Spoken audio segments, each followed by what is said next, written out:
Hello and welcome to Console Shock, retro and modern gaming chat with me, Trev, and as usual, the man they call Stu. He's a man called Stu. How's it going?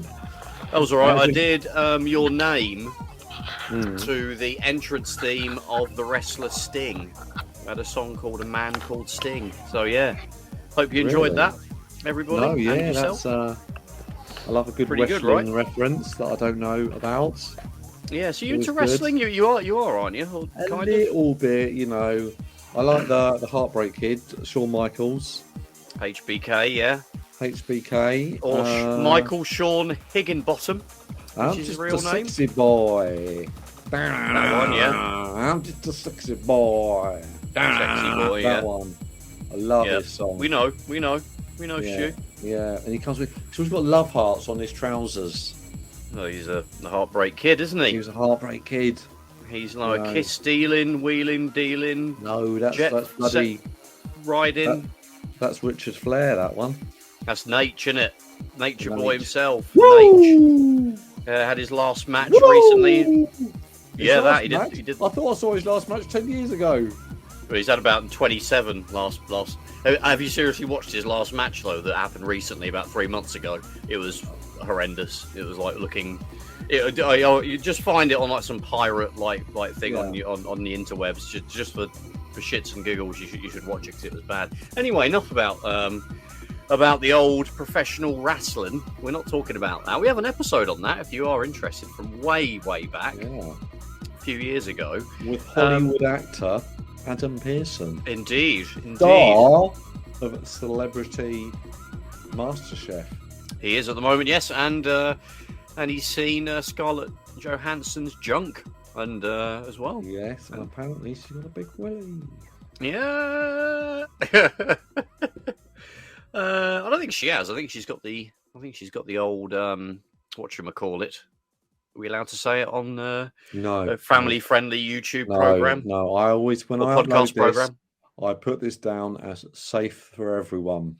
Safe for the children, because we're going to get a big audience of them. They're going to be like, "Oh, wicked! An episode about the 1980s computer, the Commodore Amiga." That is right. That resonates with me. To be honest, there'd be people in their 20s who wouldn't have a clue what an Amiga is. Exactly. That's how old that crap is now, and we're still like, let's talk about it for ages because we're part of the retro gaming community, aren't we, Stu? Yes. The retro gaming community. Yes. Which means we have to get a little book going at some point. Oh yes, let's do a book. You know what? Right. Hold on. I'm making a. We want to do a book, right? Yeah. Okay. And we want to know the cheapest way we can possibly do this book. So we were going to get on Fiverr, and we're going to smash out some ideas and just get someone else to write it for us, and then we're going to call it the Console Shock Book of Facts about it's video going to games. Be crazy things like, did you know Super Mario Brothers 2 I knew it was another video game that was different. That was different. Yeah, and we got we got we got in the UK, the United Kingdom, right here. We got the original Super Mario. Yes, there we go. Yes. And in America, the Sega Mega Drive was called the Genesis, the Sega Genesis in America. So, if anyone wants to write our book for us, if you like tidbits like that, we are going to have that shit. Yeah, it's available on Amazon, Indiegogo. No, I don't put it on Amazon. You need to get like the full. The only sort of kind of I've got no interest in any of those. I mean, obviously we're taking the mick a bit here, of course. I'm not. This is not us taking the mick out of the other retro gaming YouTubers that have made a book. Obviously, go for it. I don't have any particular interest myself.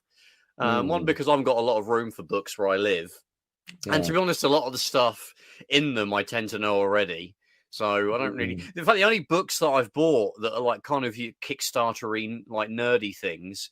And I've got one about all the England football shirts, and I'm buying one that's about all the Republic of Ireland football shirts because that's stuff that's kind of not well documented. Hold that thought. The other day, the other day I did buy a book about computer games. Was Wait it there, wait retro? there. Hold on, I'm taking my headset off. I've got to edit this now, Stu. Thanks, mate. I've got to sit here. Well, I guess I could talk, so and pass the time. Oh, there you go. He's come up really quick. For anybody listening, well, obviously everybody's listening. It's an audio podcast. Stu disappeared off into a room. He came back fully clothed this time.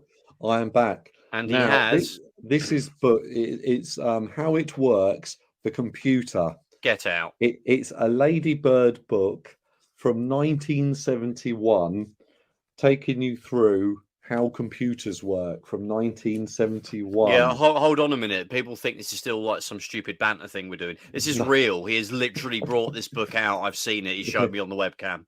And it's got all of these like punch cards. Why have you got this book? Well, I bought it from a charity. I bought it from a charity shop, and I thought that'd be absolutely sort of fascinating. I only bought it the other day. So you literally unironically bought that book from a charity shop. I did, yeah. Oh, nice one. And it's all about very charming highway gates and words, bits, and addresses, and punch cards. But the thing is like, we on this podcast, myself and Trev, we never talk about. Me and you on this podcast. Me and you. Most of the other presenters that we have. That's it. Well, Al, yeah. Hi, Al. Yeah, Al. And our guest. We talk about the ZX Spectrum, but this book came out. This is about computers 10 years before the ZX Spectrum, where we have no sort of knowledge of. So I thought it'd be really interesting to get this book and no, Stu, there was nothing before.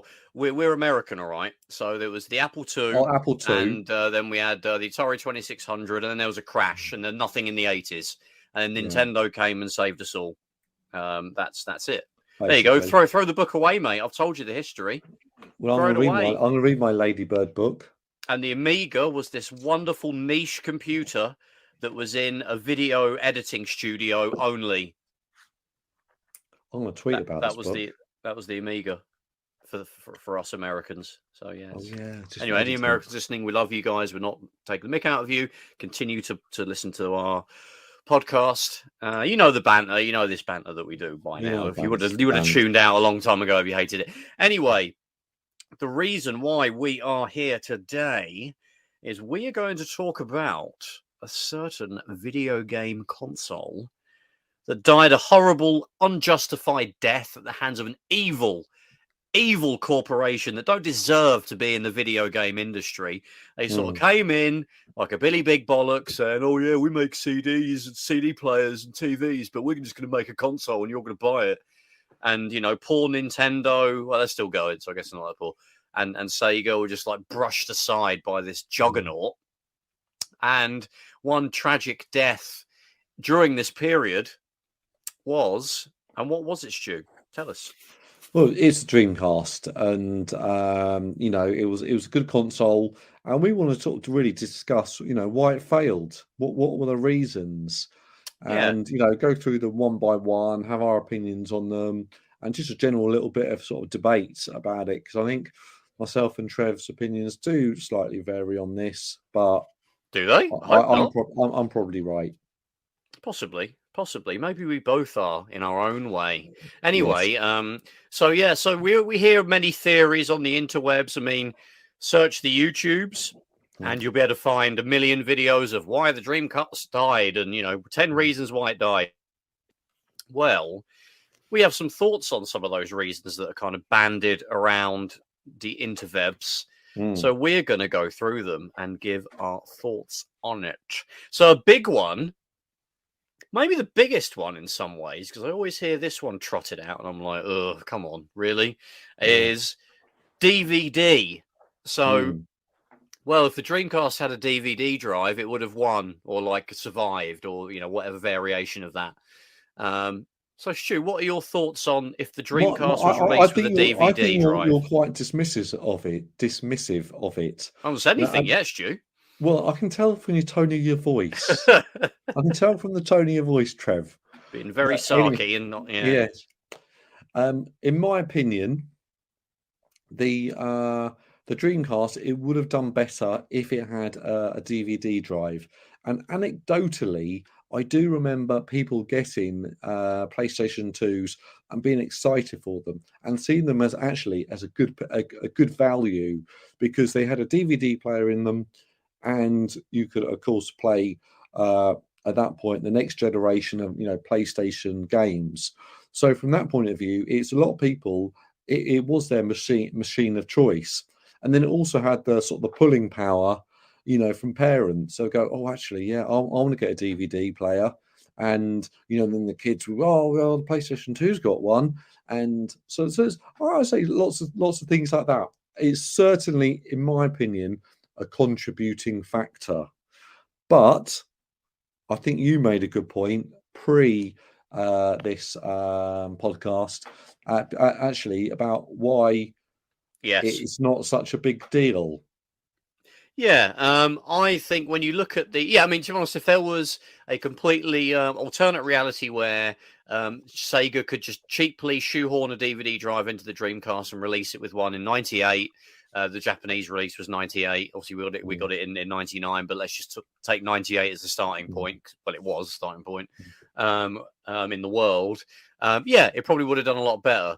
But in terms of the economic and technological reality of early '98, probably more likely '97. Well, it would have been '97 when they would have been cobbling together the components for this. But it would have been finished by early '98, or the specs would have been finalized. I really can't see a way Sega could have got a DVD drive. DVD had basically been released in sort of '96, I think, and it really didn't get cheap.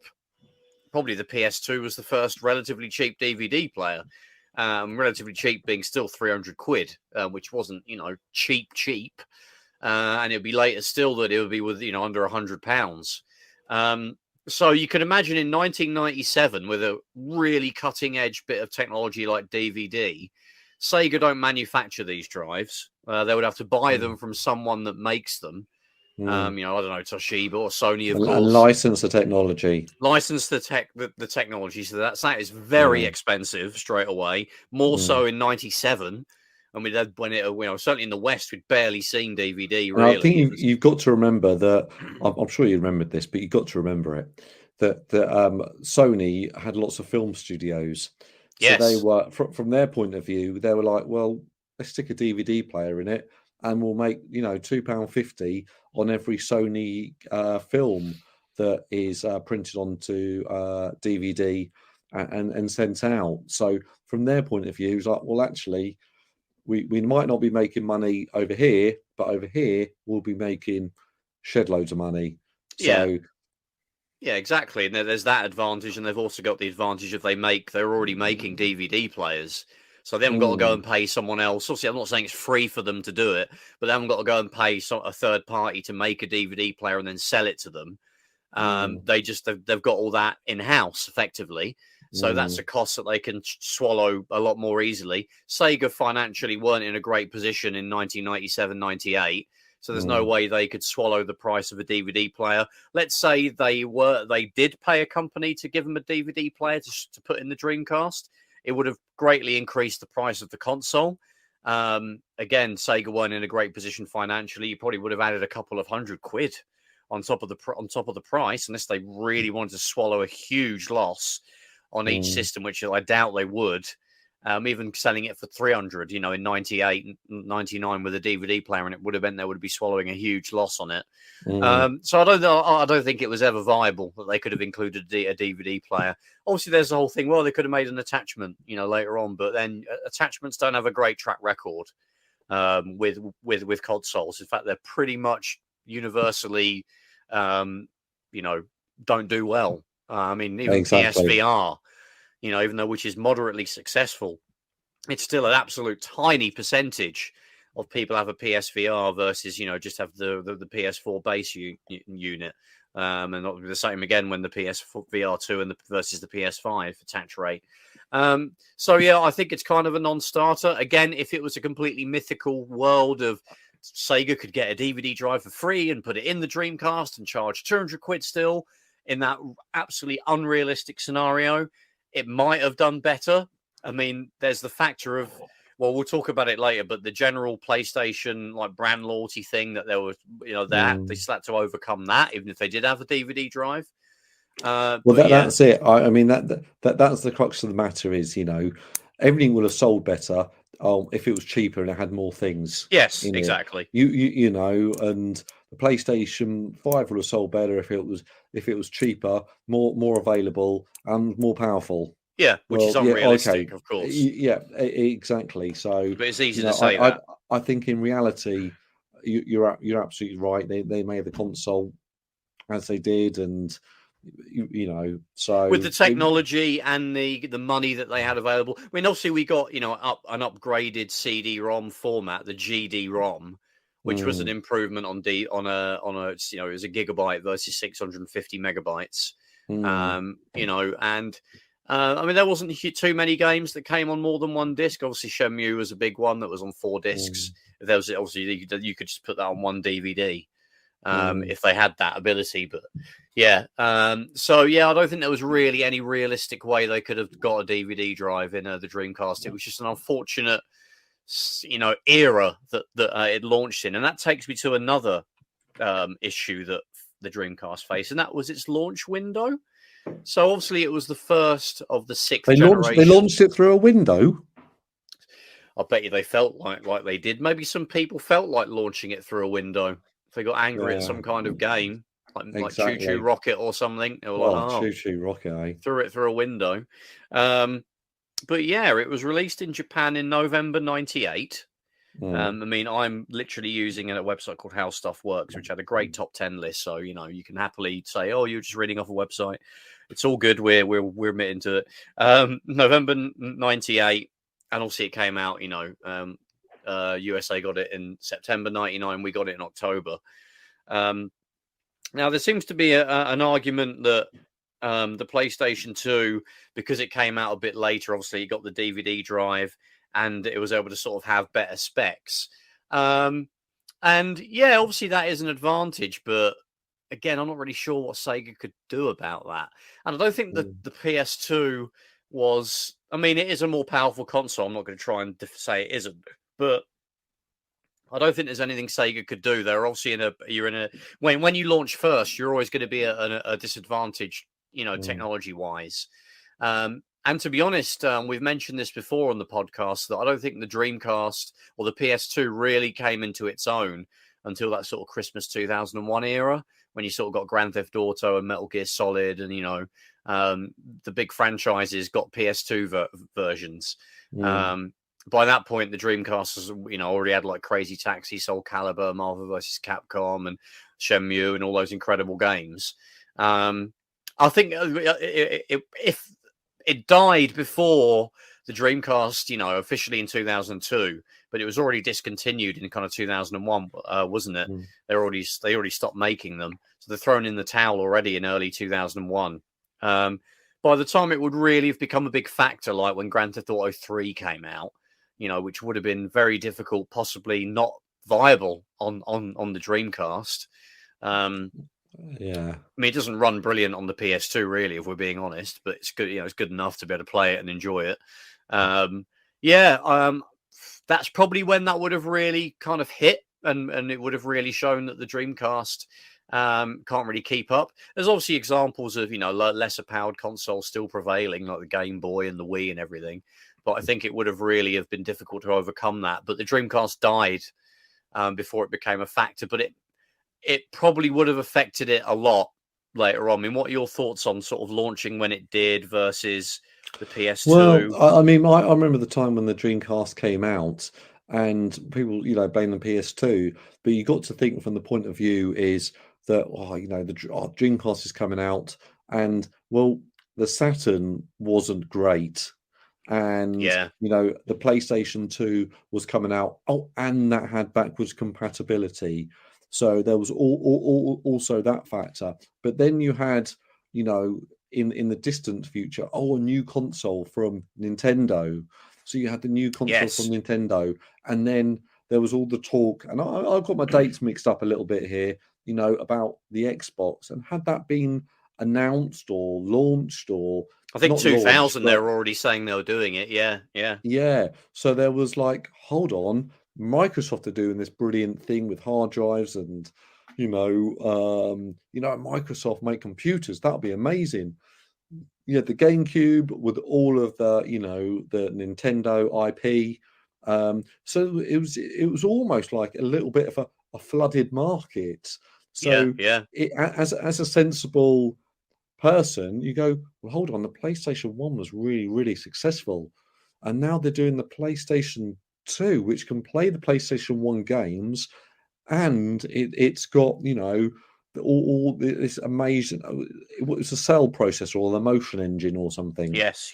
Yeah. And so it had all these super duper The emotion engine, the cell processor was the PS3, the triple, the PS Yeah. triple. So from my point of view, it was like, well, I don't want to put my eggs in this basket, because down the road there's 3 pretty good looking baskets down there. So I'd rather just hold on a little bit and see what happens. So I think that was a contributing factor.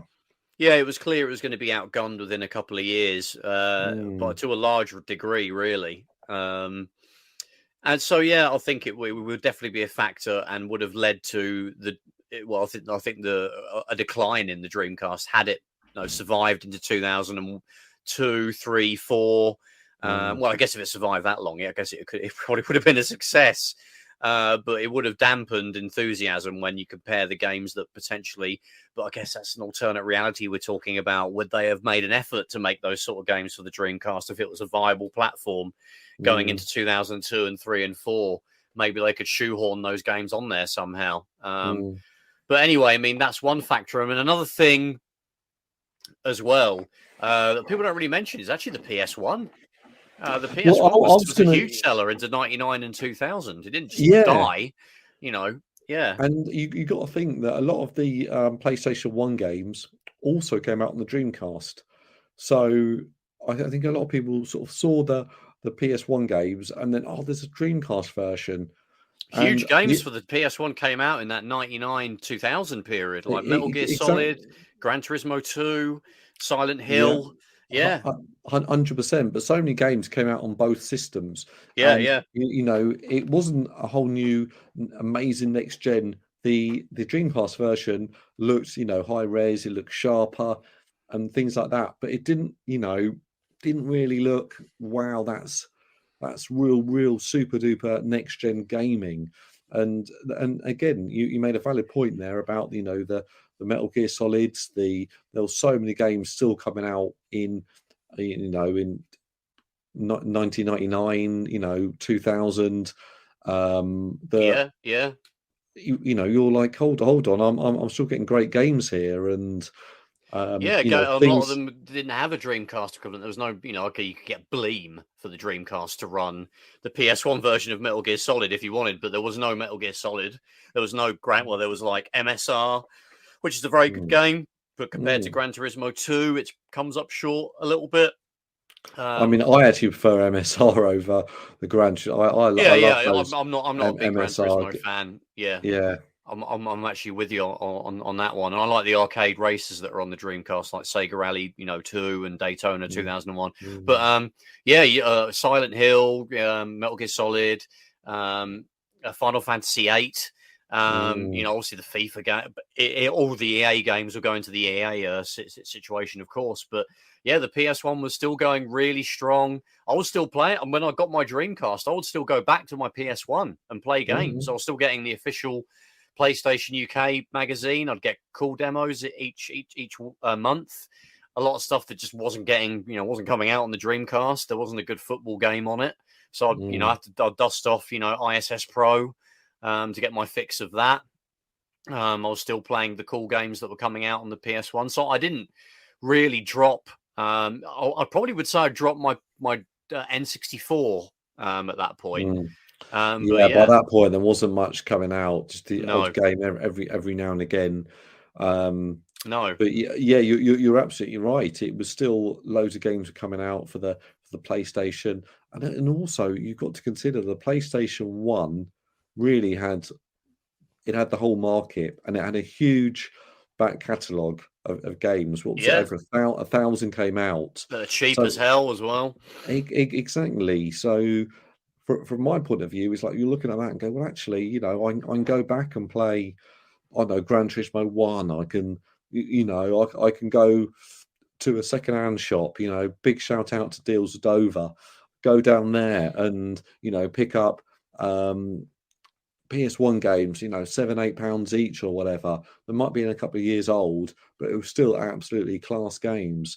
And that's really what you know, you go, oh God, I'm committed to a new system, and it didn't quite, Yeah, and obviously this price as well. I mean, I think by sort of 99, the PS1 would have been about 80 quid, brand new. Oh yeah. So you know, versus the Dreamcast was fairly cheap for a new console. It was £200 in the UK. When you think the PS1 was 300, in 95, and the Saturn was 400 in 95. So to get a new console at 200 quid, and also the PS2 was 300 quid when it came out, as was the Xbox. The GameCube obviously was super, super, super cheap, 130 quid, which is like unheard of. You would never get a console, in that kind of range again. I guess Series S, or maybe if you de-inflated the price, it might be within that sort of 2001 price range. But it was obviously a super cheap console, thousands of games. Loads of games that were 20 quid, not by then, like 10 quid, 20 quid, obviously way more that you could just pop into a secondhand shop and get. And to be honest, you weren't really getting sort of experiences that you couldn't replicate on the PS1. Okay, there's games like, Crazy Taxi and Shenmue that didn't really have an equivalent. But, Well, yeah, I mean, I think that if you look, I almost taken away all the credit from the Dreamcast, and you know the fact they had a keyboard, you could go online with it. Oh, that was huge. Yeah. You know, and then it had its dedicated gun for it. A VGA adapter, so you get really nice crisp images. Really sort of nice arcade stick, but obviously the PlayStation 1 had an arcade stick as well. So I think they really tried everything, and had the fishing rod game, and what was it, Sega Bass Fishing. Yeah. But it's Maracas for Samba de Amigo, a lot of like motion control stuff that wouldn't be 2 years later that would be exactly. So it's a real innovative machine, but you hit on a point earlier, and it was, the Dreamcast was good. It had loads of these arcade racers, but sometimes the problem with arcade racers is, they're good in the arcade, but I always think, what if the original Sega Rally was released in 2022? Yeah, I mean it's like 15 minutes of gameplay, really. Exactly, it's 15 minutes, and then okay, you can sit there and try and master it, and that's where the hours you would potentially. It's you spend £44 on that, or you spend £44 on Elden Ring. Now, I'm not a fan of Elden Ring, but I know plenty of people that put over 100 hours into Elden Ring, and you think, well, actually, which one do I get more enjoyment out of, or which one has more sort of value to it? So I think on the PlayStation, you were getting the Gran Turismo, you were getting the the longer form game. Whereas on the Dreamcast, it was almost still going back to, oh look, is an arcade perfect version of Daytona, or you wouldn't really version of this. You wouldn't even need to make a comparison to a modern day game. I mean, on like the PS1, like a really awesome arcade racer is like Ridge Racer Type 4. But that's got an entire campaign mode in it of different difficulty levels. You could spend dozens of hours until you master that. I don't mean like you're just taking the 15-minute gameplay and doing it over and over again until you get perfect at it. That's literally like one sort of difficulty you could attempt the game at would still take you several hours. And that's an arcade game, and that came out in 99. In Sega Rally 2, I mean, that's a bit better because it's got like a 10-year championship mode. But like, Daytona 2001 doesn't really have a campaign of any kind. You're just basically arcade moding, all the tracks, just beating your best time and just trying to get to finish first in all the races. That's really it. There's no narrative or storyline or anything. It doesn't have to be, in a lot of games. I mean, MSR's probably is a bit better. It does kind of that's I thought thing. I thought that had a good kudos system, and a series of races that you did, and I really enjoyed that. But I think I almost wanted to sort of slate the Dreamcast now. I've been quite positive about it, but the Dreamcast to me never had had lots of good quality games like like Crazy Taxi. Again, not a huge amount of depth in that. But No, Sonic not at all. Racers and Yeah. Shenmue 1 and 2, which great big games. So there was like that much quality. I put my hands quite close together. That much quality implying there's like 10 or 15 games which are really really good and really a good Sega feel. But then there was a lot of I don't know like PC ports of games and stuff that's a little bit like.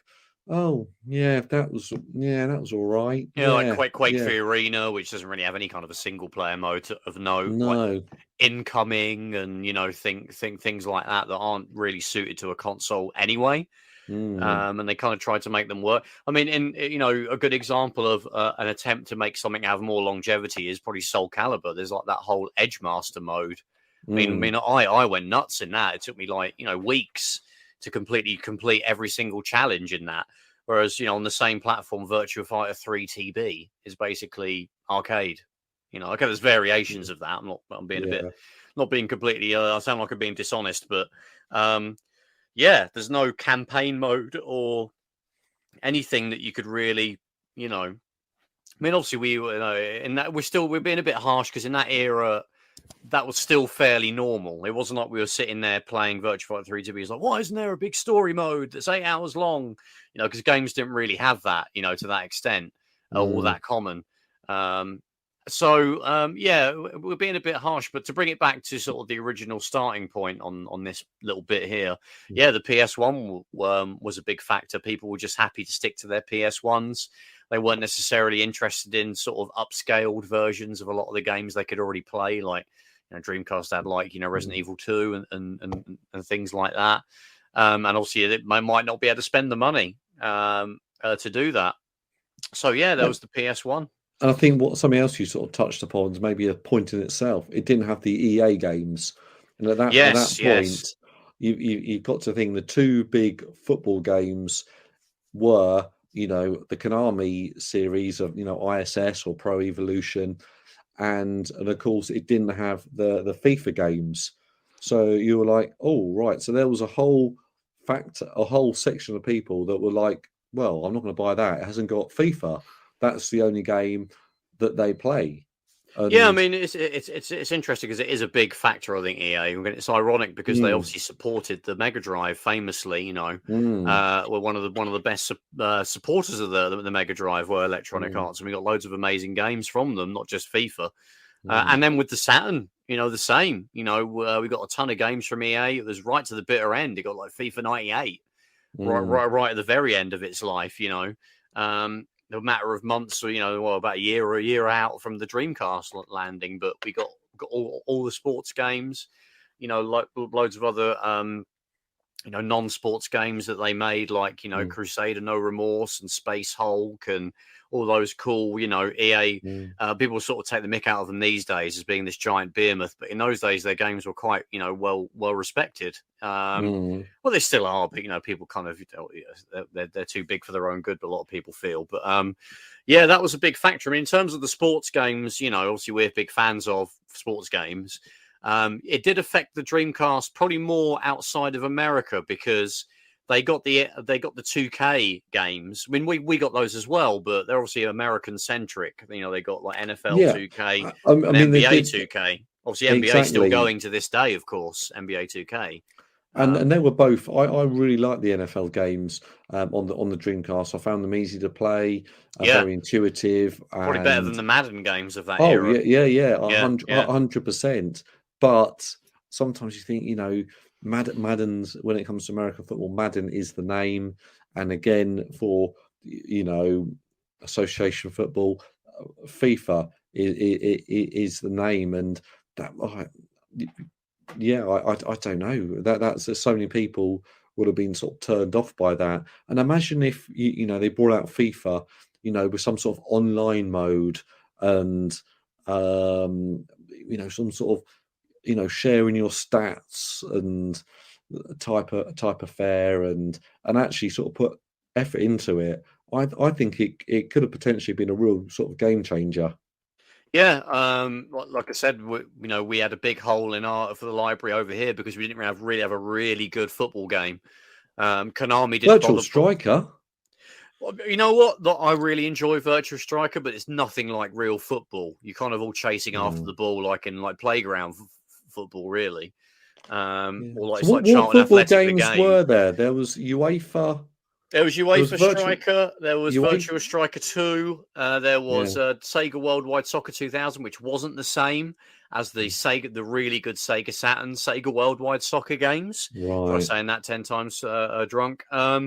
Those are actually, Sega developed football games on the Saturn, the Sega Worldwide Soccer. But what we got when we got to the Dreamcast and we got the Sega Worldwide Soccer on that, those were basically the World League Soccer games. Or the WLS games on the PS1, slapped with Sega Worldwide Soccer on top. It was the same developer, Silicon Dreams, I think, were the guys that made the WLS games on the 5th gen systems.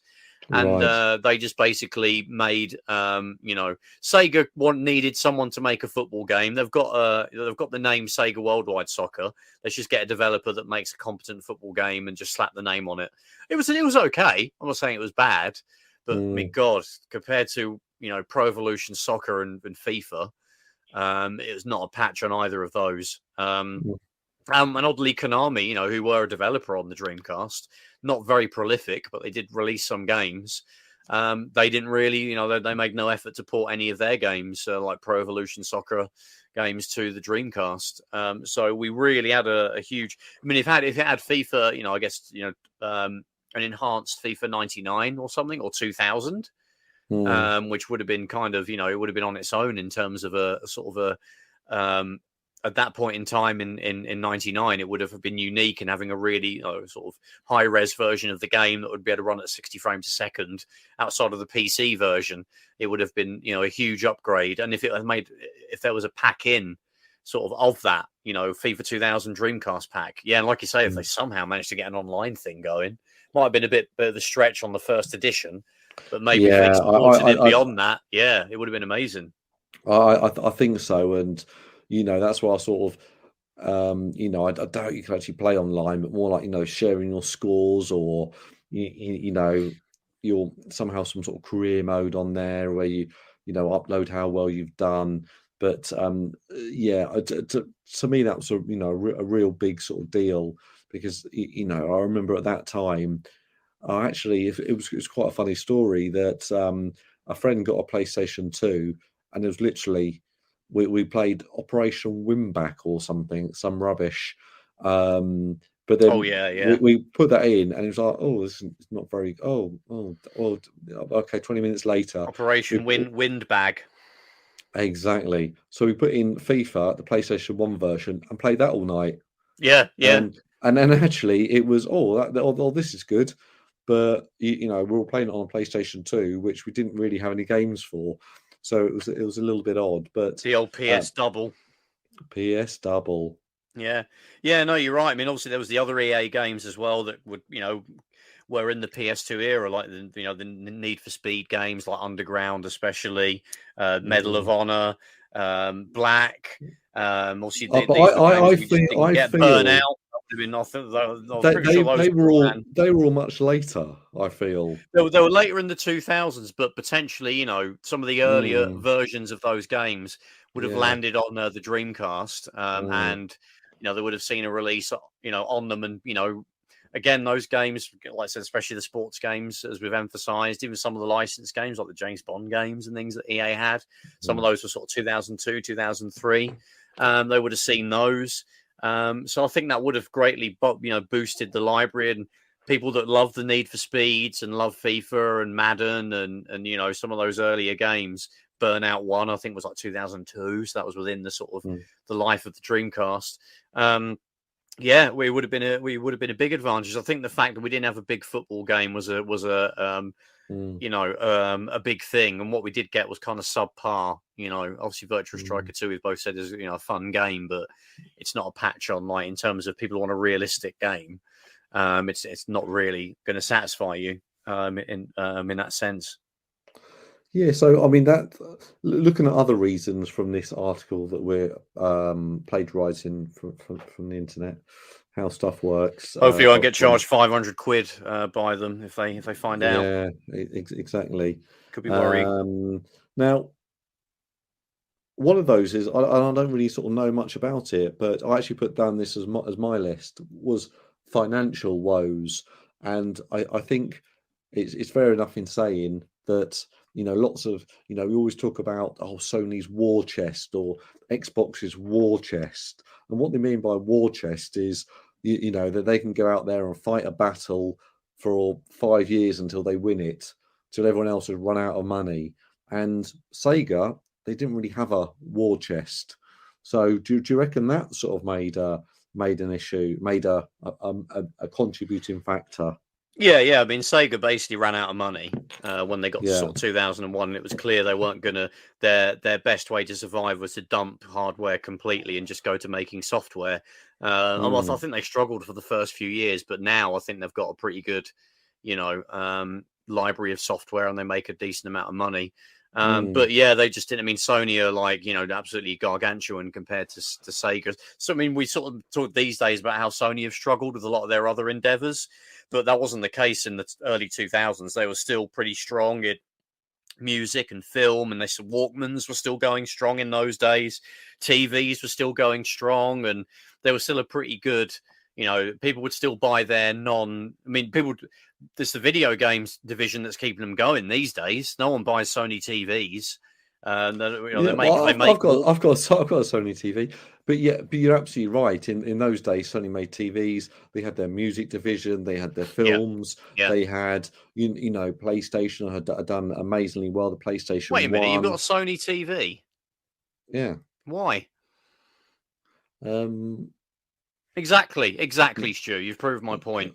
Just get an LG immediately. As soon as we jump off, all right? Lucky Gold Star. Those I've got a TV from Lucky Gold Star. It's not something you'd get your kudos in the playground. No, exactly. I've got the latest Lucky Gold Star TV. The playground of the workplace, of course, is what I mean.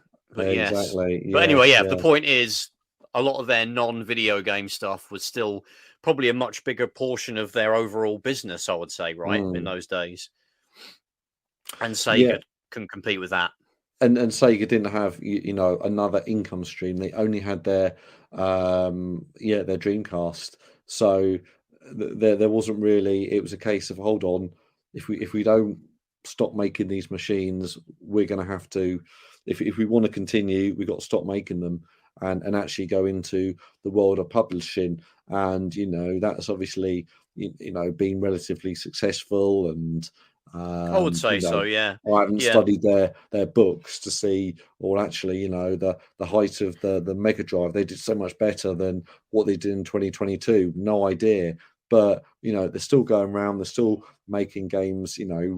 When as we're recording this, Sonic Frontiers came out the other day to pretty good reviews. I actually want to. I mean, I like Sonic anyway, so I probably would get it. But it actually looks like a sequel to Sonic Adventure, really, with sort of open world bits. It sort of looks sort of quite fun, and people said mixed things about it, but the IGN review was quite positive, and I only really listen to IGN. They're the people I trust. Oh yeah. They were pretty the original and best in internet gaming site. Yeah, and I've seen the Top Hat Gaming Man review. He likes it, so. That's good. What about Kieran Hawkins? What's he said about it? I think Kieran Hawkins. Yeah, big fan. Yes. Big fan. But he actually played it 5 years ago because his older brother worked for Sega, so we got an early version of it, which he's been playing on for ages. I can believe that. People just, what is he talking about? What are you going on about? We talk about it too much. Anyway. But no. Yeah. So. And it goes into other things as well. Obviously, we're talking about how they were much more successful in other endeavors in those days. Sony, so they had a lot more money than Sega ever could, really. But it's also the fact that they could release the hardware cheap. They could swallow the hit that they take on selling the hardware. They developed all of their own processors and everything for it. Sega, kind of used off the shelf parts for the Dreamcast. no Power VR processor and all that stuff that was in it. Sony developed the motion engine and the graphics synthesizer themselves. Also, that's not I'm saying that's for free, but potentially it could be cheaper when you're doing that. And the SH, because I think Hitachi made the CPUs in the Dreamcast, the SH4s. So yeah, that's potentially stuff they've got to pay someone else to do. So they're at a disadvantage straight away. So yeah, that's definitely money is a big factor in the ability for Sony having deeper pockets. It was always going to be to their advantage. Exactly, and I think another point I want to make is actually leads on from a money situation is piracy. And I remember the Dreamcast. I think I had about sort of 10 official games and maybe a book or about 70 copied games. And I remember at the time I worked in game, and it was get Dreamcast before they all the games you just copy them. Get a Kickstart disc or whatever it was, and some of them need a boot disc, some don't. The Utopia boot disc, and unfortunately it was extremely easy to if you had a CD burner, you could copy games obviously from other sort of copied hacked versions. But as soon as they sort of started going round, we got to consider that the business model for Sega, Nintendo, Microsoft, everyone, Sony, they don't actually make the money on the consoles. They make the money on licensing the game. So for every time you buy a game for £40, £7.50 or £5 or £10, whatever it is, that would go directly to Sega. So the whole idea is they'll lose the money on the console, but make it up with the peripherals, and they'll make it up with the licensing fee. So if they're just selling the console, which they're losing money on, and it's really easy to pirate the games, then I think they're in a bit of a tricky situation. Yeah, it's difficult to quantify exactly how bad it hit it, because obviously the PSP would have a similar situation a few years later. When I had a Dreamcast, pretty much from the first few months of its release. I got it at Christmas '99, and it was. I wasn't really aware of the whole you could burn discs and do that until. God, it was probably after it had already died, really. I couldn't really pinpoint when either I downloaded something and burnt it or someone gave me some pirated games. It might have been even the mid-2000s. I'm not saying that was my experience, therefore no one else, pirated games either. Obviously they did. But DVD, but when we were talking like 98, 99, 2000, a PC that you would need to sort of burn a disc was still fairly expensive. A decent one was still, 500, 600, 700 quid. So the cost of entry was fairly prohibitive to, I would say, most people that would buy a Dreamcast. I think it definitely affected it, though. It definitely affected it. 100%. And they couldn't take the hit, like harking back to Sony's deeper pockets. It would be a bigger hit on potential sales to Sega than it would be to someone like Sony, who did have a similar scenario with the PSP. Which was supported for a long time, despite all the issues of people just hacking it was PSP could hack within like months of it being launched. It wasn't a thing way down the line. I was pirating games on that in a matter of months after it came out. It was so easy to do, and it actually was better functionality because you saved the battery. We're not having to load the game off the UMD. So it was interesting. For me, I think piracy was a huge issue, and I certainly saw sort of lots of it in sort of the marketplace, and sort of people selling discs, and like during its actual kind of heyday, like 99, 2000. I think it was a little bit more sort of towards the end. And I remember people actively trying to get Dreamcast because they knew, there's loads of these games, they're all free or don't cost very much because they're copied versions. And to me, it was like, you've seen with machines that unfortunately piracy does lead to the demise of a machine. And you can go think about the PlayStation 2. There was a constant battle there of revising the the motherboard, so the chips that you would need would not be able to work, and you had to really open it up. But unfortunately, with the Dreamcast, it was easy. You didn't have to do anything to your machine. You could just buy a disc, put it in, and the disc drive made a hell of a noise when you played those copy discs. But the point was that the game worked, and that was always a little bit. Yeah, I mean, there was Piracy on the PS1 in the years leading up to it. Obviously, when the PS1 came out, 95, 94, if you count the Japanese launch, no one had DVD burners apart from like businesses. There would have been hundreds of pounds on their own, not factoring in the cost of a PC, which there was a huge, hugely expensive in 1995. Over £1,000 for a fairly, run of the mill PC in those days. God, you'd like triple that in today's money, I guess, or something, maybe more. So yeah, it didn't really affect it, but I do recall near the end of its sort of span of when we got to sort of 98, 99, I do remember like mates that had chipped PS1s and they were playing burnt games. But the cost of entry was a lot higher. You had to get it chipped, and you had to know where to go. Exactly. You've got to open it up, and then it was a little bit more to it. But I think I found by that point, for me, I think I had one of my PlayStations chipped at one point. I don't think I ever did. It's probably because, to be honest, like when we got to sort of 98, 99, 2000, when I was still really enjoying my PS1.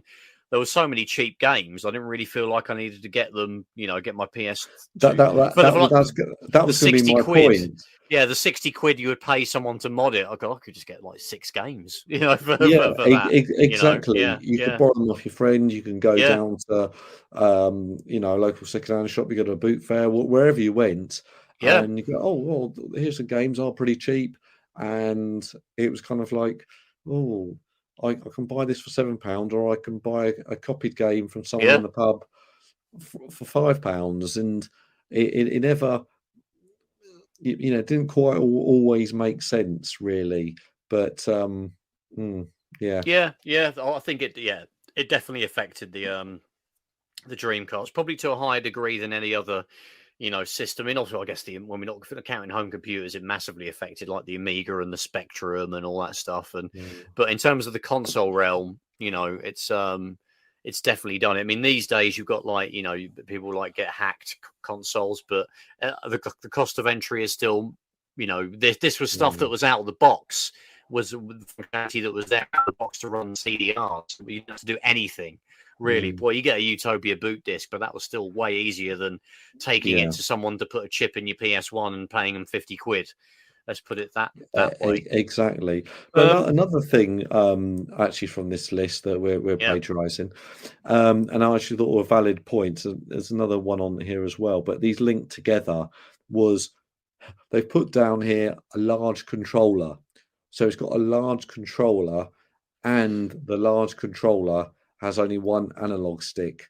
Now, thinking back on the PlayStation 1, that obviously had 2 analog sticks. But how much was that second one really utilized? It wasn't. It was not many games actually use the second analog stick. Like Ape Escape.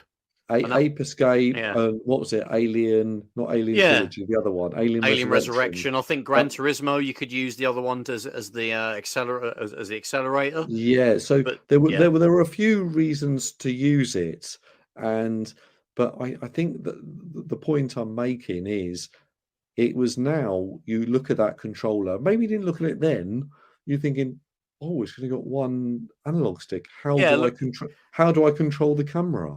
In the context of when it was developed, we're talking again 97. What was really a second? I mean, the DualShock had only been out a short while at that point. I think the end of 96 in Japan, 97 here is when we got the DualShock. Actually, would have been probably the dual analog, not the DualShock that we all know now. But how many games really used anything beyond the first stick? It was odd seeing the DualShock. Like, I didn't understand why it had 2 sticks. I was like, what are you going to use the other one for? And I was used to an analog stick with the N64. Yeah, exactly. So in not having the second stick was, you can see that they got the what was it, 3D controller from the Saturn, Yeah, and just basically, let's paint it white, and basically, yeah, we'll move things around a little bit, and it put quite nice triggers on there. yeah. But the controller, in my mind, is never up there with a good controller. It's not a great controller, It's but not. It's not a great controller. I don't think And it contributed badly to its fate. I would say it wasn't a deal no, breaker. It could have done with a couple of extra fire buttons. It's got the standard sort of 8 buttons that all the other controllers had at that point, including the Saturns. Weirdly enough, but yeah, I don't think people were. Oh, you know what? I don't really recall. When the Dreamcast was in its heyday, I would often, I'll go around to my mate John's house. I've mentioned John loads of times. Hi, John. I keep talking about you on this podcast. And we'd go around to John's house. He had a Dreamcast as well, and we'd play 4-player on it all the time. And there'd be other random people that we were friends with would come in that weren't familiar with the Dreamcast. I don't remember anybody really complaining about the controller. It was a bit clunky to hold, but it wasn't like, oh my god, it wasn't like, the Atari 5200 controller, something that was literally a disaster.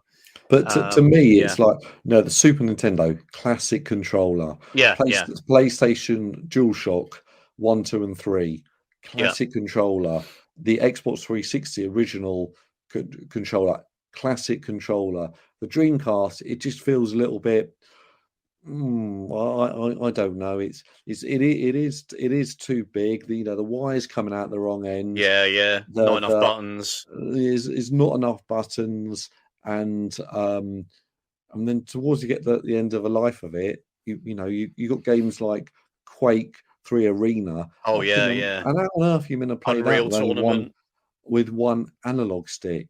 So you've got to get the mouse and keyboard. Or the face buttons would be like forward, back, left, and right, and you've got less buttons for the other stuff. Yeah, exactly. So I think if it had, let's say, it had stuck around, a controller number 2 would have come out with dual analog sticks, just because the way things were going, and things like what was it called, like what you mentioned earlier, Black and Black and like FPSs and exactly, third person platforming games, obviously Ratchet and Clank style stuff. Exactly, for controlling the camera. You don't with the it didn't even have buttons at the top it didn't have bumper buttons to it didn't control around. I mean, in Sonic Adventure, the triggers were the camera controls in Sonic Adventure, so they were, those triggers might have been used for something else, but they had to be swallowed up by camera controls. So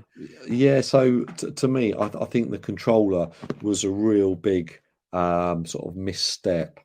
And there was already adapters, I think, in those days to use the PS1 controller on the Dreamcast, wasn't there? There was like sort of adapters for that, which is, there was obviously a demand for people that, as much as I just said, okay, no one was, I hung around with, complained about it.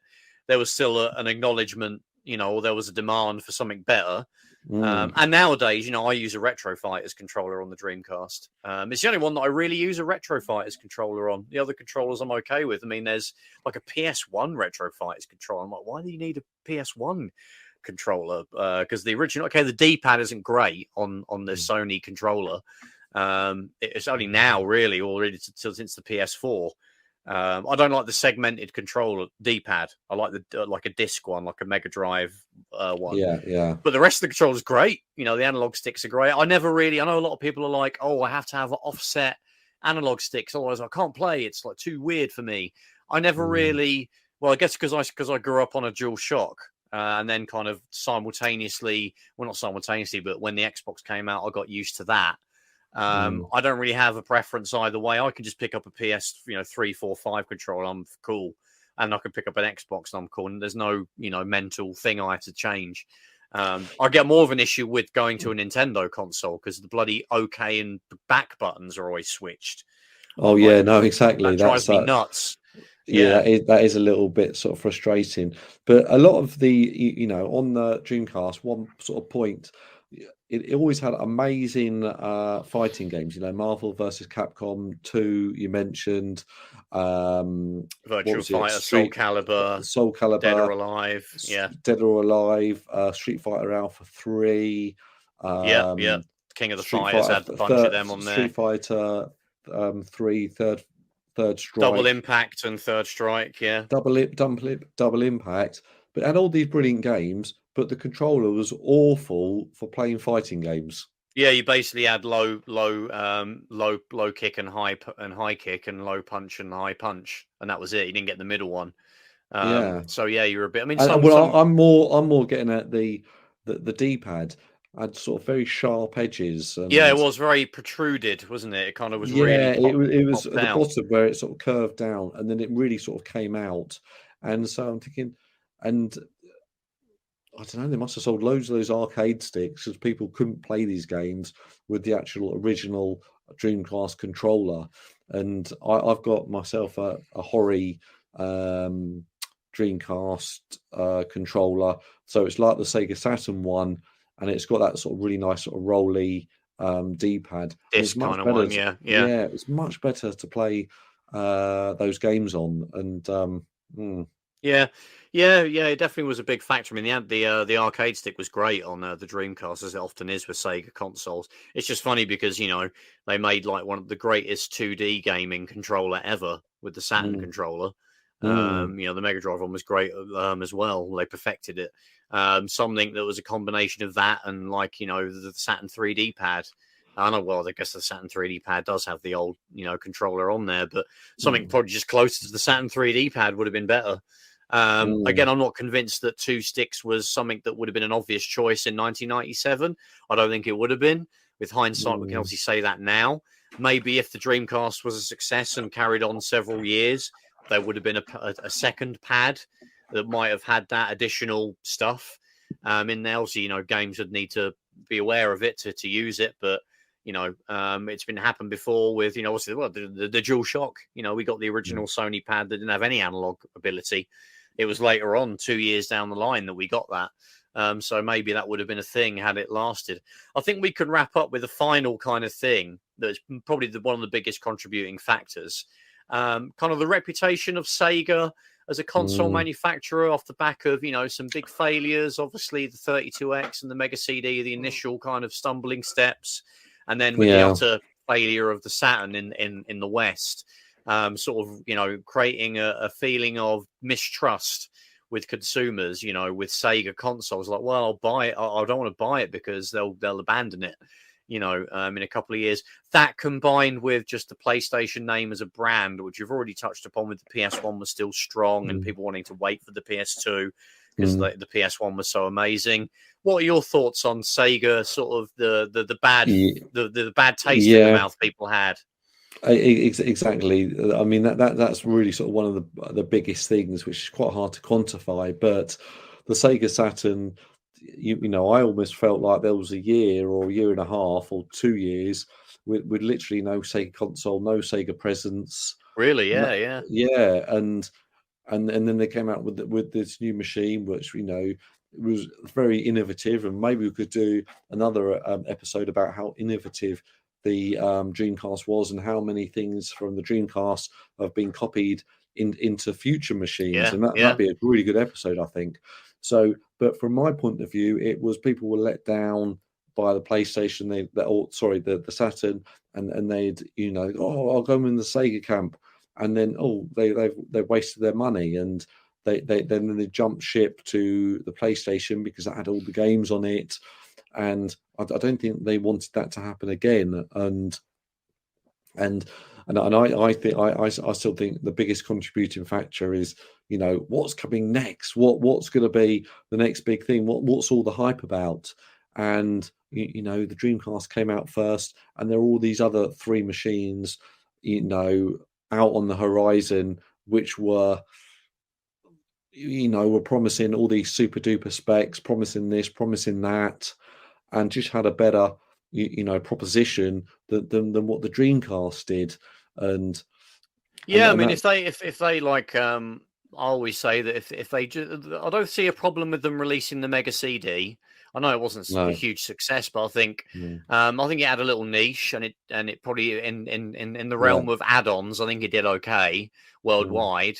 It was obviously too expensive for it to be mainstream, but I don't think they could really do much about that. CD drives are expensive, you know. And I think if they just stuck with that and didn't do anything else, and then released the Saturn as they did, obviously the price point was a bit of a kicker as well with that. They could have done better there.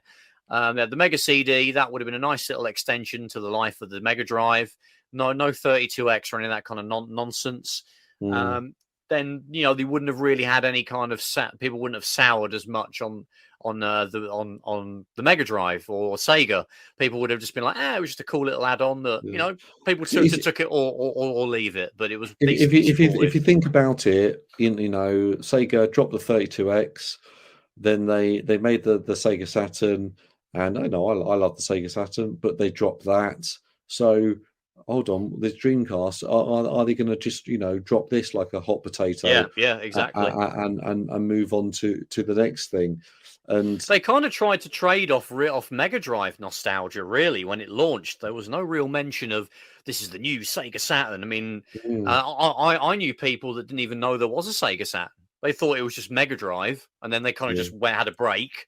And then the Dreamcast came out. People were like, oh, yeah, Sega, I remember them. They did like Sonic the Hedgehog and that.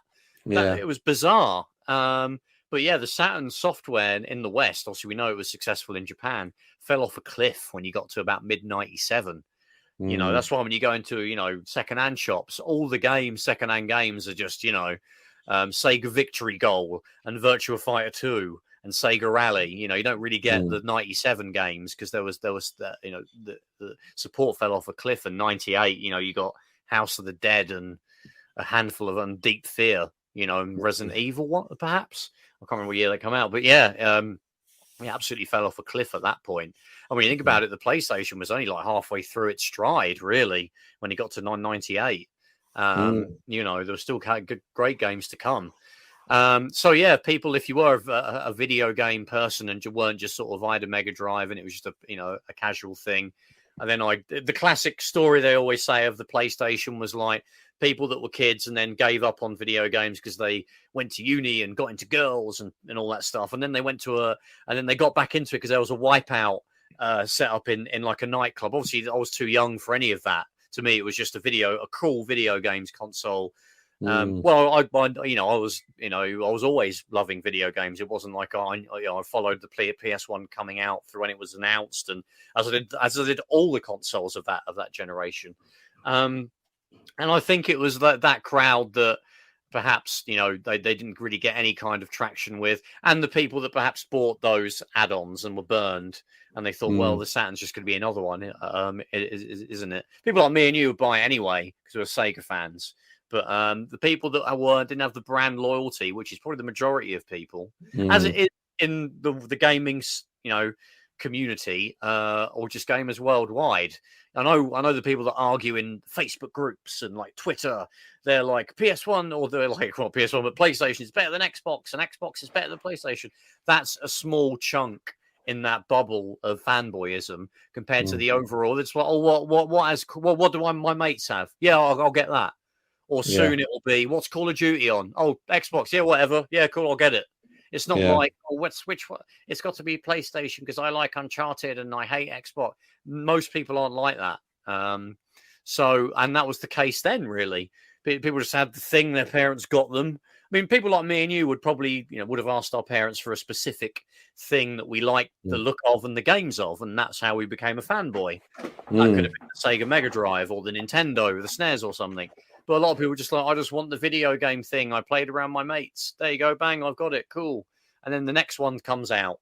Some people don't buy the magazines. I worked in game very briefly, and I used to get people coming in and saying, "Oh, where do I find out about new games?" Well, I thought, it happened to me one time, and I thought, it's just an outlier. Tons of people would come in, and it's not like Karen's doing it, like mums. It was people our age. They'll come in. How do I find out? Where do I see them on like the shelf, but I don't know anything about them. And I'm like, well, I thought it was obvious. I thought, well, if you're into games, you probably read all this stuff, right? And I'm like, no, I look and I see the big advertised game on the side of a bus or a big gondola full of this game in game. and that's where I buy it from, and that's how I buy them. And it's like, oh, okay. Whereas people like me and you, we read the reviews and we look at the watch videos, and we know in-depth stuff by Edge magazine. But a lot of people don't do any of that. So they're the ones that are liable to switch to something else if they perceive it as being better, and that killed Sega ultimately in the hardware business. I mean, have you got any final sort of thoughts on that? No, I think we really sort of covered everything, and it was a very sort of innovative, busy time in the video game world, and and at that time you could really argue that the Xbox original and the GameCube also failed. They just had more money behind them to keep them going, really. Yeah, basically, yeah. And, they were kept on life support. Exactly, beyond... especially the GameCube. And that piece of crap, yeah. Yeah, no, exactly right. And then, it was really the PlayStation 2 was such a behemoth. Yeah, I mean, Nintendo did themselves a lot of favors with the GameCube. I mean, I've spoken before. I love the GameCube. I didn't have a PS2 in that generation. I bounced between. Well, I had the Dreamcast, but I almost consider that to be like a beta test of the sixth generation because it died so quickly. I bounced between Xbox and GameCube. But they did a lot of things that helped with the life support factor. I mean, it had obviously they were a little bit cheeky with like the discs. I guess you could argue it stopped piracy, so that helped them in the long run. But people were a bit more receptive to develop games on optical drive stuff, which helped the GameCube. It was cheap, very cheap, and it got third party support. It had FIFA, it had Madden. It had FIFA, and it had the good. The Nintendo games that people wanted, and things like Smash Brothers Melee, is Mario Kart Double Dash. Mario Kart Double Dash. Yeah, people just bought it for Nintendo games. They could justify it for that, and the lack of a DVD player wasn't really an issue because it was so cheap. You could just buy one as well. Exactly. A lot of people had it as a second machine as well, but I don't really want to go into the GameCube. But the point I was making was the GameCube, the Xbox, and the Dreamcast really all failed, but the GameCube and the Xbox had a little bit more money, so they could be relatively kept going, and I don't think they're able to carve a niche. They're able to carve a niche that their sort of owners, Nintendo and Microsoft, were able to happily support. Whereas Sega, even though they had a niche, they couldn't afford it. They needed to be a mega seller or die, basically. Exactly, and and the PlayStation was just such a PlayStation 2. Came out with all the right advertising. It did everything right, backwards compatibility. It had all the publishers. It was the right price. It came out and it was hard to find, and everyone wanted it. And there was that sense of, we got to get this machine, and it was a real big deal. And it just had, I think, Sony and PlayStation had such a sort of like a cool brand, and and you're like, oh yeah, my older brother plays the PlayStation 2, or you play it when you come home from the nightclub. That was why young people wanted it. That's why people in their 20s wanted it, and then everyone it just wanted it. It did everything right, and other things came and tried to do other things better, and arguably they did. But the PlayStation 2, it was just a great machine, and and I mean, it didn't need to be perfect, really, as long as it was had solid games, had half decent hardware. Exactly, but unfortunately, I think people say it does, but I think it did, and that's all it needed. They did everything right, though. Honestly, the marketing, everything, and I think. Could we honestly sit down and go, well, actually, if the Dreamcast had a DVD player, or if it had EA support, or if it had this, if it had that, would it have survived? And I can't 100% say it would. I think at best it might have got to the level. At best, without any like ridiculous scenarios, if they suddenly had the money to shoehorn a DVD player in and things that just wouldn't be realistic. At best, and if they had kind of Nintendo level funds, which is kind of more of a realistic comparison with Nintendo and Sega, because Microsoft are just ginormous, and so are Sony. If they had Nintendo level of support, at best it would have carved a niche and sold similar to probably the Xbox and the GameCube. I think that's probably about the best you could have realistically had it. You're absolutely right, and yeah, I think that's a good place to end it. I think so.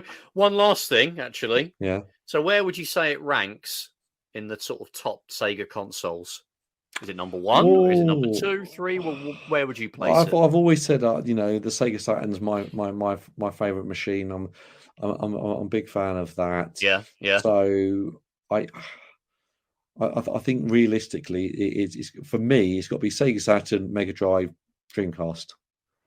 Yeah, I'd probably I'm kind of similar to you. I'd probably put the Mega Drive number 1.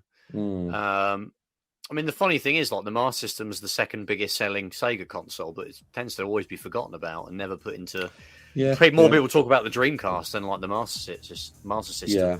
I would probably say Mega Drive, Dreamcast second, and then Saturn just after that. But then there are times when the Saturn's got a better library of games. I'd probably say. I know it hasn't got a Crazy Taxi or any of those games didn't exist then, but it's got more games. So I'll probably flip-flop 2 and 3. But I think 1 is always going to be the Mega Drive.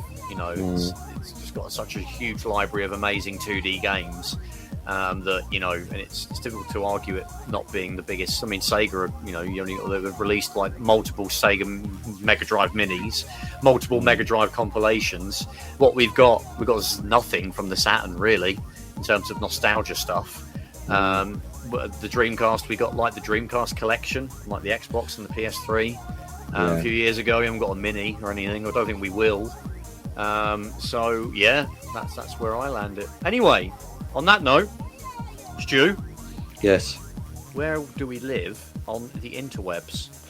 We live everywhere. So you can find us on YouTube, search Console Shock. You can find us on Facebook, search Console Shock. And you can find us on Twitter, search Console Shock, and any of the podcast clients. So Stitcher, Spotify, or where else? iTunes, all the podcatchers. And if you go to ftx.com and put in this code, we'll give you a free share. Really? No, okay. That's a bad joke. Not quite there yet. We're not quite there yet. Well, they've gone bust anyway, so it's kind of right. A little bit awkward. Anyway, that was a good one. I like it. Well, people come here for this sort of humour, don't they? This edgy stuff that we like to do. So yeah, I mean, for all of you guys listening out there, if you have any comments on the Dreamcast and what killed it, what could have saved it, obviously feel free to ping those over to us on the Twitters or the YouTube comments. We'd love to hear from you, and thanks for listening, and we will catch you in the next one. Take care. Take it easy. Bye-bye.